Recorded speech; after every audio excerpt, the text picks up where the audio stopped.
जबलपुर मध्य प्रदेश के civil line railway quarter में राजकुमार विश्वकर्मा अपने 2 बच्चों के साथ रहते थे।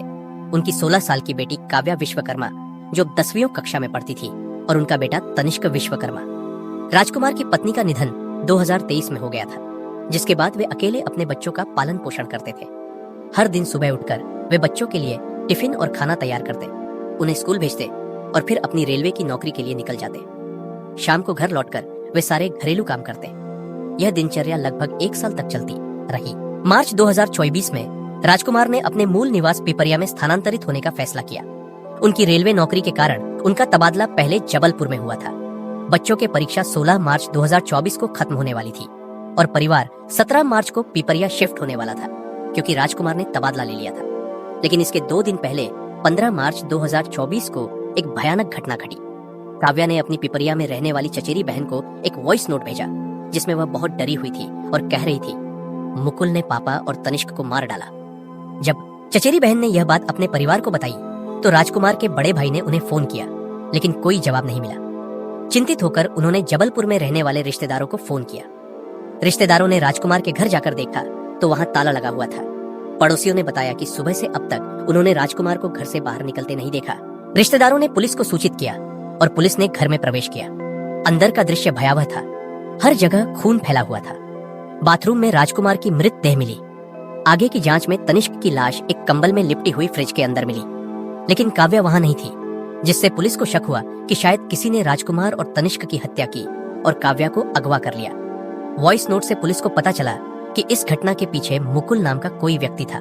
पुलिस जांच में पता चला कि मुकुल काव्या के घर के पास रहने वाला एक लड़का था। सीसीटीवी फुटेज में दिखा कि 15 मार्च 2024 को लगभग 2 बजे रात में मुकुल अपनी लाल स्कूटी से काव्या के घर के सामने आया। काव्या अपने फोन के साथ बाहर आई और मुकुल की स्कूटी पर बैठ गई। दोनों थोड़ी दूर गए और जबलपुर रेलवे स्टेशन पहुंचे। वे प्लेटफॉर्म नंबर 1 से अंदर गए और प्लेटफॉर्म नंबर 4 से बाहर निकले। फिर उन्होंने एक बस पकड़ी, कुछ किलोमीटर चले और फिर बस बदल दी। यह सब पुलिस से बचने के लिए किया गया। यह देखकर पुलिस हैरान रह गई, क्योंकि यह स्पष्ट हो गया कि काव्या पीड़िता नहीं बल्कि अपराध में शामिल थी। पिछले रिकॉर्ड की जांच से पता चला कि 2023 में मुकुल काव्या को भगा ले गया था। तब राजकुमार ने एफआईआर दर्ज की थी और पुलिस ने दोनों को हरिद्वार से पकड़ा था। राजकुमार ने मुकुल पर पॉक्सो एक्ट के तहत केस दर्ज करवाया, जिसके बाद वह 15 दिन जेल में रहा और फिर जमानत पर छूट गया। यह घटना राजकुमार के पिपरिया शिफ्ट होने के फैसले का एक बड़ा कारण थी। जेल से छूटने के बाद मुकुल का व्यवहार बहुत आक्रामक हो गया था। वह 12वीं कक्षा का छात्र था, लेकिन कॉलेज छोड़ चुका था। उसे बॉडी बिल्डिंग और मॉडलिंग का शौक था और वह ज्यादातर समय जिम में बिताता था। यहीं उसकी मुलाकात काव्या से हुई थी। दोनों को प्यार हो गया और वे घर छोड़कर भाग गए थे, लेकिन राजकुमार ने उसे गिरफ्तार करवाया था। जेल से लौटने के बाद वह क्राइम मूवीज देखने लगा और शायद बदला लेने की योजना बना रहा था। हत्याओं के बाद काव्या और मुकुल फरार हो गए। उन्होंने अपने फोन बंद कर दिए, जिससे उनकी लोकेशन ट्रेस करना मुश्किल हो गया। सीसीटीवी फुटेज में उन्हें सीहोर, कटनी, अयोध्या और पुणे जैसे शहरों में देखा गया। पुलिस ने मुकुल को पकड़ने के लिए 10,000 रुपए का इनाम रखा, लेकिन वे पकड़ में नहीं आए। 17 मार्च 2024 को काव्या ने अपना फोन कुछ देर के लिए चालू किया और एक भुगतान किया, जिससे उनकी लोकेशन पुणे में मिली। लेकिन जब तक पुलिस वहां पहुंची, वे फिर गायब हो चुके थे। 2 महीने तक पुलिस ने उनकी तलाश की। 28 मई 2024 को हरिद्वार के एक सरकारी अस्पताल के प्रतीक्षा क्षेत्र में एक लड़की को आराम करते हुए देखा गया। वहां से गुजर रही एक महिला कांस्टेबल, जो सादे कपड़ों में थी, ने उसे पहचान लिया कि वह काव्या थी। कांस्टेबल ने काव्या से बात शुरू की, लेकिन तभी मुकुल वहां आ गया। उसे शक हुआ कि वे पकड़े जाएंगे, तो उसने बहाना बनाया कि उसका सामान छूट गया है और वह उसे लेने जा रहा है। वास्तव में वह वहां से भाग गया। कांस्टेबल ने काव्या को गिरफ्तार कर लिया और उसे जबलपुर थाने ले गई। पूछताछ में काव्या ने अपराध कबूल कर लिया। उसने बताया कि वह मुकुल से बहुत प्यार करती थी, लेकिन उसके पिता राजकुमार उनके रिश्ते के खिलाफ थे और मुकुल को जेल भिजवा दिया था।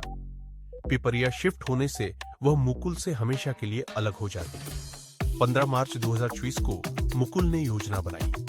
वह घर के पीछे के कमरे से अंदर घुसा, राजकुमार पर जोरदार हमला किया और उनकी हत्या कर दी। तनिष्क ने उन्हें देख लिया तो उसकी भी हत्या कर दी गई। तनिष्क के शव को चादर में लपेटकर फ्रिज में रख दिया। इसके बाद दोनों फरार हो गए और राजकुमार के बैंक का खाते से लगभग 1 लाख रुपए खर्च कर दिए। जब पैसे खत्म हुए तो वे इधर उधर भाग नहीं सके और अंततः काव्या पकड़ी गई।